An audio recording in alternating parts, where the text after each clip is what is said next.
പ്രേം, നമ്മുടെ Indian air force ഓസ്ട്രേലിയയിലെ ഒരു അഭ്യാസ പ്രകടനത്തിലാണ്. ഇന്ത്യൻ യുദ്ധവിമാനങ്ങളൊക്കെ വെച്ചുകൊണ്ടുള്ള ഒരു അഭ്യാസ പ്രകടനമാണ്. അപ്പോൾ എന്തായാലും ഈ അഭ്യാസ പ്രകടനം നടത്തുമ്പോൾ നമ്മൾ അവിടെ റഫേൽ വിമാനങ്ങളാണ് കൂടുതലായി ആ പ്രകടനത്തിൽ യൂസ് ചെയ്യുന്നതെന്നാണ് പറയുന്നത്. എന്തുകൊണ്ടാണ് ഇങ്ങനെ റഫേൽ വിമാനങ്ങൾ മാത്രം വെച്ചുകൊണ്ടൊരു പ്രകടനം അവിടെ ഇന്ത്യ നടത്തുന്നത്? ഒരുപാട് കാരണങ്ങളുണ്ട് അതിന്. കാര്യം റഫേൽ വിമാനങ്ങൾ ബോധപൂർവം അതിൽ ഉൾപ്പെടുത്തിയതാണ്. കാരണം ഈ ഓപ്പറേഷൻ സിന്ദൂറിൻ്റെ സമയത്ത് ഈ റഫേൽ വിമാനങ്ങൾ തകർന്നു, അങ്ങനെ വലിയൊരു പ്രചാരണം ഉണ്ടായിരുന്നു. പിന്നെ അത് ഇന്ത്യയുടെ എയർഫോഴ്സിൻ്റെ ഭാഗമായിട്ട് അധികം നാളായിട്ടില്ല. ഒരു കൈവഴക്കം എന്ന് പറഞ്ഞൊരു സംഗതി ഉണ്ടല്ലോ. അതെ. അപ്പോൾ ഇന്ത്യൻ വ്യോമസേന പൈലറ്റുമാർക്ക് റഫേൽ കൃത്യമായി ഉപയോഗിക്കാൻ അറിയാത്തത് കൊണ്ട് വന്ന അബദ്ധങ്ങൾ എന്ന തരത്തിലൊക്കെയാണ് അത് ചിത്രീകരിക്കപ്പെട്ടത്. അപ്പോൾ പരമാവധി ഇത്തരം അഭ്യാസ പ്രകടനങ്ങളിൽ അതിനുശേഷം ബോധപൂർവം റഫേലിനെ ഉൾപ്പെടുത്തുന്നുണ്ട്. ഈ അഭ്യാസ പ്രകടനങ്ങൾ എന്ന് പറഞ്ഞു കഴിഞ്ഞാൽ ഒരു യുദ്ധത്തിൻ്റെ ഒരു ഡ്രസ് റിഹേഴ്സൽ കൂടിയാണ്. അപ്പോൾ അവിടെ യുദ്ധസമാനമായ സാഹചര്യം കൃത്രിമമായി സൃഷ്ടിച്ച് അങ്ങനെയാണ് ഇവർ അഭ്യാസ പ്രകടനങ്ങൾ നടത്താറ്.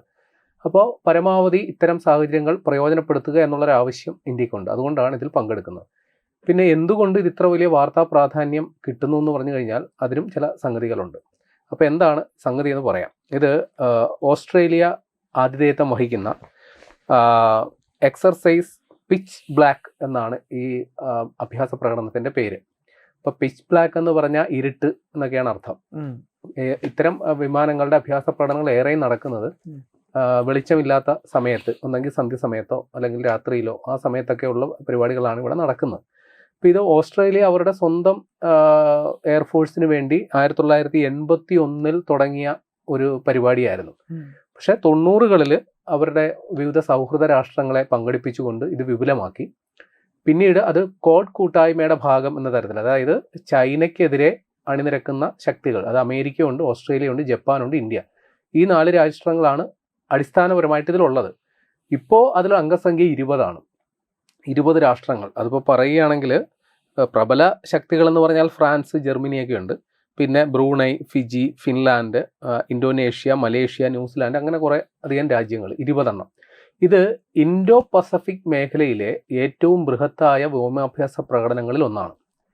അപ്പോൾ ഇൻഡോ പസഫിക് മേഖലയിലെ ഇത്ര ബൃഹത്തായ വ്യോമാഭ്യാസ പ്രകടനങ്ങളാകുമ്പോൾ ആ മേഖലയിലെ 2 ശക്തികളുടെ അസാന്നിധ്യം ഇവിടെ ശ്രദ്ധിക്കണം.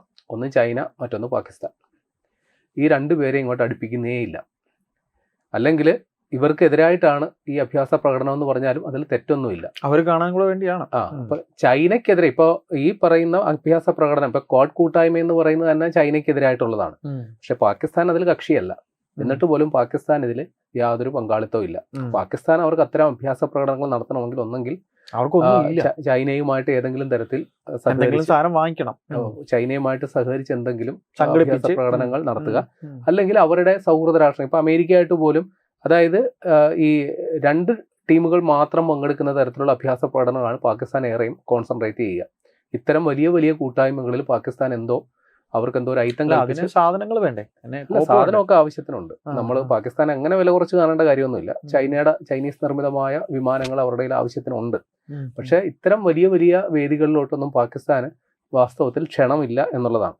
അപ്പോൾ ഈ ഇന്ത്യയിൽ നിന്ന് 4 റഫേൽ വിമാനങ്ങളാണ് ഇതിൽ പങ്കെടുക്കുന്നത്. അപ്പോൾ അതിന് തുണയായിട്ട് 2 ഗ്ലോബ് മാസ്റ്റർ C-17, അതായത് ചരക്ക് വിമാനം, പിന്നെ ഇതിൽ പങ്കെടുക്കുന്ന ടീം മെമ്പേഴ്സ് 120 നേവൽ ഉദ്യോഗസ്ഥരുണ്ട്, 120 പേർ, അവരെ കൊണ്ടുപോകാനായിട്ട്. പിന്നെ ഒരു ടാങ്കർ വിമാനവും IL-78 ടാങ്കർ വിമാനം ഇതിൽ പങ്കെടുക്കുന്നുണ്ട്. അപ്പോൾ ഈ ഓസ്ട്രേലിയക്കുള്ള പോക്ക് 8000 കിലോമീറ്റർ ഉള്ള ദൂരമാണ് താണ്ടിയത് ഇന്ത്യൻ സേന.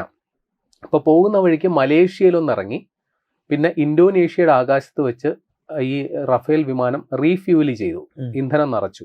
ഇപ്പം ഇത് 2ഉം വാർത്താ പ്രാധാന്യം നേടുന്നുണ്ട്. ഈ മലേഷ്യയിൽ അത് ഇറങ്ങി എന്ന് പറയുന്നതിൽ വലിയ വാർത്താ പ്രാധാന്യമുണ്ട്. കാരണം ഇന്ത്യയുടെ ഈ റഫേൽ വിമാനങ്ങൾ ആദ്യമായിട്ടാണ് മലേഷ്യയിൽ സൗഹൃദ സന്ദർശനത്തിൻ്റെ ഭാഗമായിട്ടാണെങ്കിലും ശരി, എന്തിൻ്റെ ആവശ്യത്തിനാണെങ്കിലും ശരി, റഫേൽ വിമാനങ്ങൾ ആദ്യമായിട്ടാണ് മലേഷ്യയിൽ അവിടെ എത്തുന്നത്. അപ്പോൾ എന്തുകൊണ്ട് മലേഷ്യ എന്ന് പറഞ്ഞു കഴിഞ്ഞാൽ ഇന്ത്യയും മലേഷ്യയുമായിട്ടുള്ള സമീപകാല സൗഹൃദം വലിയ രീതിയിൽ വർദ്ധിച്ചിട്ടുണ്ട്, പ്രത്യേകിച്ച് പ്രതിരോധ രംഗത്ത്. മലേഷ്യയുടെ കയ്യിൽ സുഖോയ് 30 വിമാനങ്ങളുണ്ട്.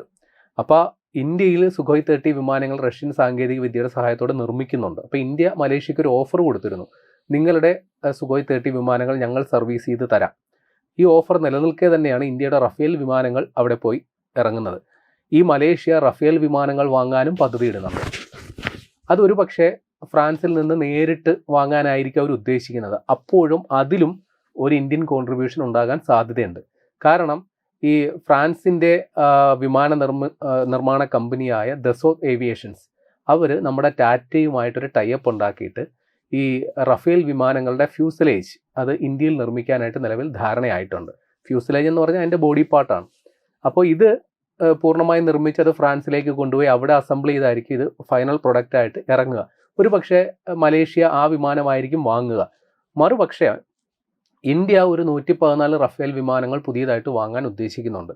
അത് ഈ ദസോത്ത് ഏവിയേഷൻസ് ഇന്ത്യയിൽ നിർമ്മിക്കും എന്ന തരത്തിൽ ചില വാർത്തകൾ വരുന്നുണ്ട്. അതിൽ കുറേ എണ്ണം റെഡി ടു ഫ്ലൈ കണ്ടീഷനിലായിരിക്കും വരിക. ബാക്കിയുള്ളത് ഇവിടെ നിർമ്മിക്കും, ഇവിടെ അസംബിൾ ചെയ്യും എന്നൊക്കെയാണ് പറയുന്നത്. ഒരു പക്ഷേ ഇന്ത്യയുടെ ആവശ്യം കഴിഞ്ഞ് ഉള്ള സാധ്യതകൾ, ഇത് ഒരു പ്ലാന്റ് നിർമ്മിക്കുക എന്ന് പറഞ്ഞു കഴിഞ്ഞാൽ അത് വീണ്ടും അത് എക്സ്പോർട്ട് ആവശ്യങ്ങൾക്ക് വേണ്ടി ഉപയോഗിക്കാം. ഒരു പക്ഷേ മലേഷ്യ ഇനി ഭാവിയിൽ വാങ്ങാൻ പോകുന്ന റഫേൽ വിമാനങ്ങൾ ഒരു പക്ഷേ മെയ്ഡ് ഇൻ ഇന്ത്യ ആകാം. അപ്പോൾ അതിനൊക്കെ വേണ്ടിയിട്ടൊരു കളമൊരുക്കൽ കൂടിയാണ് ആ ഒരു പരിപാടി. പിന്നെ ഈ ഇന്തോനേഷ്യയുടെ ആകാശത്ത് വെച്ച് ഇത് റീഫ്യൂൽ ചെയ്തു എന്നുള്ളതും വലിയ വാർത്താ പ്രാധാന്യമായിട്ട് വരുന്നുണ്ട്. ഈ ഇന്തോനേഷ്യയും മലേഷ്യയും എല്ലാം തന്നെ ഈ അഭ്യാസ പ്രകടനത്തിൽ പങ്കെടുക്കുന്നുണ്ട്. അപ്പോൾ ഇവിടെ ഈ ഓസ്ട്രേലിയയിലെ ഡാർവിൻ, ടിൻഡൽ, ആംബർലി ഈ 3 വ്യോമസേനാ താവളങ്ങൾ കേന്ദ്രീകരിച്ച് ഒരു ദീർഘകാലം, ഒരു കഴിഞ്ഞ ജൂലൈ 20 മുതൽ ഓഗസ്റ്റ് 7 വരെ, അങ്ങനെ വലിയൊരു ടൈം പീരീഡിലാണ് ഈ അഭ്യാസ പ്രകടനങ്ങൾ നടക്കുന്നത്. അപ്പോൾ എന്തുകൊണ്ട് ഓസ്ട്രേലിയ ഇത്രയും വലിയൊരു അഭ്യാസ പ്രകടനത്തിന് വേദിയാകുന്നു എന്ന് പറഞ്ഞാൽ അവിടെ ഈ ഡാർവിൻ, ടിൻഡൽ എന്നീ പറയുന്ന മേഖല വടക്കൻ ഓസ്ട്രേലിയയിലുള്ള സ്ഥലങ്ങളാണ്. അവിടെ ആൾ താമസം വളരെ കുറവാണ്. അപ്പോൾ ഞാൻ നേരത്തെ പറഞ്ഞു, ഇതൊരു യുദ്ധസമാനമായ സാഹചര്യം കൃത്രിമമായി സൃഷ്ടിച്ചിട്ടാണ് ഇവർ ഈ അഭ്യാസ പ്രകടനമൊക്കെ നടത്തുന്നത്. അപ്പോൾ അപകട സാധ്യതയൊക്കെ ഉണ്ട്. അപ്പോൾ ജനവാസ മേഖലകൾ പരമാവധി ഇല്ലാത്തൊരു സ്ഥലം എന്നുള്ളത് കൂടി പരിഗണിച്ച് പ്രാധാന്യമുണ്ട്. പിന്നെ എന്തുകൊണ്ട് ഇന്ത്യ റഫേൽ വിമാനങ്ങൾ തന്നെ അയച്ചു എന്നുള്ളതിന് ഒരു കാരണം ഞാൻ നേരത്തെ പറഞ്ഞു. കാരണം ഓപ്പറേഷൻ സിന്ദൂറിന്റെ സമയത്ത് അതുമായി ബന്ധപ്പെട്ടുണ്ടായ വാർത്തകൾ. പക്ഷേ ഒരു വ്യോമാഭ്യാസ പ്രകടനം എന്ന് പറയുമ്പോൾ എല്ലാ രാജ്യങ്ങളും അവരുടെ പ്രീമിയം ആയിട്ടുള്ള സംഗതികളായിരിക്കും എടുത്ത് പ്രയോഗിക്കുക. അപ്പോൾ ഇപ്പൊ അമേരിക്കയുടെ F-35 അല്ലെങ്കിൽ F-35 ലൈറ്റനിങ് എന്നൊക്കെ പറയുന്ന 5ാം തലമുറ യുദ്ധവിമാനങ്ങൾ പോലും ഇതിൽ പങ്കെടുക്കുന്നുണ്ട്. അപ്പോൾ ലോകത്ത് ഇപ്പോൾ ഉള്ളതിൽ വെച്ച് ഏറ്റവും സുപ്പീരിയർ ആയിട്ടുള്ള യുദ്ധവിമാനമാണ് അത്. അപ്പോൾ അതിനോടൊക്കെ കിടപിടിക്കുന്ന തരത്തിൽ അല്ലെങ്കിൽ അതുമായിട്ട് ഒത്തുപോകുന്ന തരത്തിൽ ഇന്ത്യയുടെ കൈവശമുള്ള വിമാനം ഇപ്പോൾ F-35 ആണ്. പിന്നെ കൂടാതെ ഈ നമ്മുടെ റഫേൽ വിമാനങ്ങളുടെ ചില സാങ്കേതിക സംവിധാനങ്ങൾ ഇപ്പോൾ പറയുകയാണെങ്കിൽ എയ്സ എന്ന് പറയും, അതായത് active electrically scanned array radar, ഇത്രയും മനസ്സിലാക്കിയാൽ മതി. അപ്പോൾ അതിൻ്റെ റഡാർ സംവിധാനം, അതേപോലെ തന്നെ അതിൻ്റെ സ്പെക്ട്ര എന്ന് പറയുന്നത്, അതായത് ഇലക്ട്രോണിക് വാർഫെയർ സിസ്റ്റം, ചുരുക്കി പറഞ്ഞാൽ അത് ഉപയോഗിക്കുന്നത് ഒരു ഇലക്ട്രോണിക് സംവിധാനമാണ്. ശത്രു രാജ്യങ്ങളുടെ മിസൈലുകൾ, റഡാർ സംവിധാനങ്ങളെയൊക്കെ ജാം ചെയ്യാനായിട്ടൊക്കെ ഉപയോഗിക്കുന്ന സംവിധാനമൊക്കെയാണ്. അപ്പോൾ ഇതെല്ലാം നമുക്ക് ഒരു യുദ്ധസമാനമായ സാഹചര്യത്തിൽ എങ്ങനെ ഉപയോഗിക്കണമെന്നുള്ളതിന് കൃത്യമായ പരിശീലനം കിട്ടൽ കൂടിയാണ് ഈ അഭ്യാസ പ്രകടനങ്ങൾ കൊണ്ട് ഉദ്ദേശിക്കുന്നത്. പിന്നെ കഴിഞ്ഞ തവണ ഇത് 2 വർഷം കൂടുമ്പോൾ നടക്കുന്ന ഒരു അഭ്യാസ പ്രകടനമാണ്. ഇതിൽ 20ഓളം രാജ്യങ്ങൾ പങ്കെടുക്കുന്നുണ്ടെങ്കിലും ആതിഥേയരായിട്ടുള്ള ഓസ്ട്രേലിയ അതിൽ അവരുടേതായ ചിലവുകളെ വഹിക്കുന്നുള്ളൂ. ഈ പങ്കെടുക്കുന്ന രാജ്യങ്ങളാണ് അതിൻ്റെ മറ്റ് ചിലവുകളൊക്കെ വഹിക്കേണ്ടത്. അതായത് അവിടുന്ന് ഇവിടം വരെ വരുന്നതിൻ്റെ ഫ്യൂവലും, അതിൽ പങ്കെടുക്കുന്ന ജീവനക്കാരുടെ ശമ്പളം, ഇതിനെന്തെങ്കിലും അറ്റകുറ്റപ്പണി വേണമെങ്കിൽ അവരവരുടെ കാര്യം അവരവർ തന്നെ നോക്കണം. ഇതാണ് രീതി.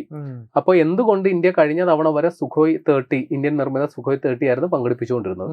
ഇപ്പോൾ അത് ഈ റഫേലിലോട്ട് മാറ്റാൻ കാരണം ഈ സുഖോയ് 30 എന്ന് പറയുന്നത് ആവർത്തിച്ച് അറ്റകുറ്റപ്പണി ഉണ്ടാകുന്ന ഒരു വിമാനമാണ്.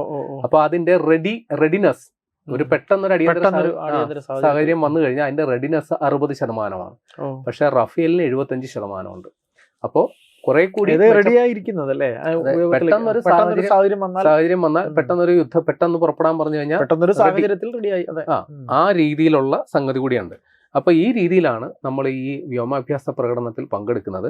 അപ്പൊ എന്തുകൊണ്ട് ഇത് ഇത്ര വലിയ പ്രാധാന്യം അർഹിക്കുന്നതെന്ന് പറഞ്ഞു കഴിഞ്ഞാൽ, ഒന്ന്, ഇത് ഇൻഡോ പസഫിക് മേഖലയിൽ, അതായത് ഈ പറയുന്ന നമ്മുടെ ഇന്ത്യ അടക്കം ഉൾപ്പെടുന്ന ആ മേഖലയിൽ, അല്ലെങ്കിൽ നമ്മുടെ അറബിക്കടലും ബംഗാൾ ഉൾക്കടലും തൊട്ടപ്പുറത്തുള്ള പസഫിക്, ഇതിൻ്റെയൊക്കെ ഇടയിൽ വരുന്ന ആ ഒരു പ്രദേശം, അവിടെ ഉള്ള രാജ്യങ്ങൾ തമ്മിലുള്ള പരസ്പര സൈനികമായിട്ടുള്ള സഹകരണം മെച്ചപ്പെടുത്തുന്നതിനും ഓരോ രാജ്യങ്ങളുടെയും, ഇപ്പോൾ എല്ലാ രാജ്യങ്ങളും പങ്കെടുക്കുന്നുണ്ടെങ്കിലും പരസ്പരം ഒരു ആരോഗ്യപരമായ ഒരു മത്സരം ഇക്കാര്യത്തിലുണ്ട്. ഏറ്റവും മികച്ച പ്രകടനം നടത്തുന്ന ആര്. അപ്പോൾ പരസ്പരം ഒരു കോമ്പറ്റീറ്റീവ്സ് ഉണ്ടാക്കിയെടുക്കുക. ഓരോ രാജ്യങ്ങളെക്കാളും മെച്ചപ്പെട്ടത് ഞങ്ങൾ ചെയ്യുന്നു എന്ന് സ്വയം ബോധ്യപ്പെടുത്തുക. അപ്പൊ ഇതിന്റെയൊക്കെ അടിസ്ഥാനത്തിലാണ് ഇങ്ങനെ ഒരു സംഗതി വരുന്നത്. അപ്പോൾ തീർച്ചയായിട്ടും ഇപ്പോൾ ഈ മേഖലയിൽ, ഇപ്പൊ ഇൻഡോ പസഫിക് എന്ന് പരിഗണിക്കുമ്പോൾ ഈ മേഖലയിലെ ഏറ്റവും വലിയ സൈനിക ശക്തി തീർച്ചയായിട്ടും ചൈനയാണ്. അപ്പോൾ അതിനെ മെരുക്കി നിർത്തുക എന്നുള്ളത് അമേരിക്കയുടെ മാത്രം ആവശ്യമല്ല, നമ്മുടെ ആവശ്യമാണ്.